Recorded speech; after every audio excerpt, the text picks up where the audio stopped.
राधे राधे दोस्तों पिछले वीडियो में हमने माइसिनियन कला की शुरुआत पढ़ी और उसके कुछ फेजेस।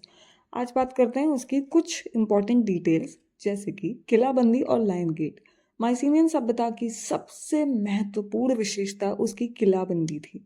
विशाल पत्थर की दीवारों से घिरे दुर्ग शक्ति और सुरक्षा के प्रतीक थे।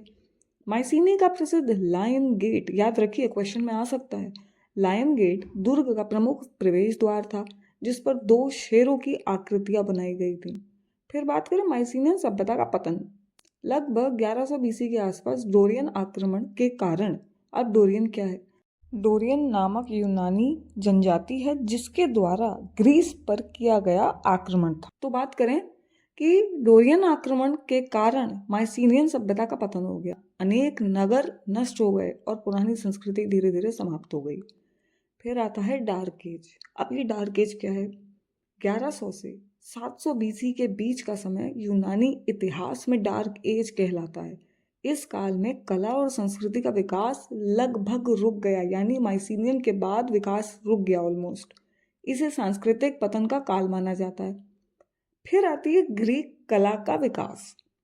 700 बीसी के बाद यूनानी कला में पुनः विकास प्रारंभ हुआ।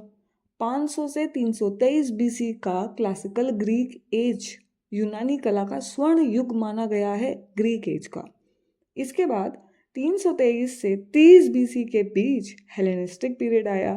हेलेनिस्टिक वही समय है जब अलेक्जेंडर द ग्रेट की मृत्यु हुई और उनकी मृत्यु के बाद ये चरण प्रारंभ हुआ। तो दोस्तों, माइसिनियन सिविलाइजेशन पूरा कंप्लीट होता है। अब हम मिलेंगे नए चैप्टर में नए वीडियो के साथ।